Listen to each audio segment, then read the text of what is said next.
On today's tutorial, I'll be showing you how to use the dodge tool on Photoshop. So this dodge tool is a very simple tool, and this is it, and the shortcut for it is O. So wherever you are, if you just press O on your keyboard, it's gonna bring you down to the dodge tool. Coming right up here to range, you see highlight, you see shadows, and you see mid-tones. So meaning that when you want to just edit the shadows, you come and click on shadows and you apply it on your this thing. You see what we'll be doing. Where you want mid-tones, you come and click on it and you apply on it, and you see what we'll be doing. When you have highlights, click and apply. So most of the time, if your picture is not good, you have to touch on it and look at what you really want to do.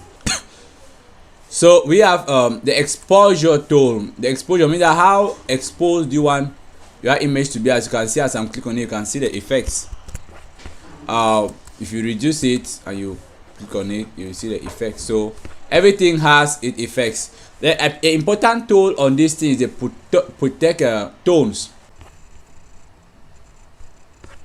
So if you click on the, always make sure that you click this protect tones. If it's on click, always make sure you click it so that it protect the tone of your face no matter whatever you are doing. So lastly, I would like to show you something very technical. I guess we know how to increase our brush. It's to left click, then you either increase or decrease it as it suits you, and depends on what you want to do. Okay, another thing which I will want to do is, if you go to our layers, I'll copy our layer and I will go to convert to smart object. You discover that when you convert to smart object, it will always bring you maybe a pop like this. So you say this object must be rasterized before proceeding. Edit contents will not be available. Rasterize this smart object. Most of the time, this message always pop up even when you want to crop a picture or all those things. So the best thing to always do is just click on OK.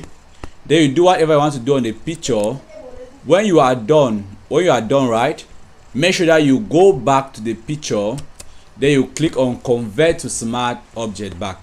By doing this, your picture or quality will still be preserved. So that is it for today's tutorial.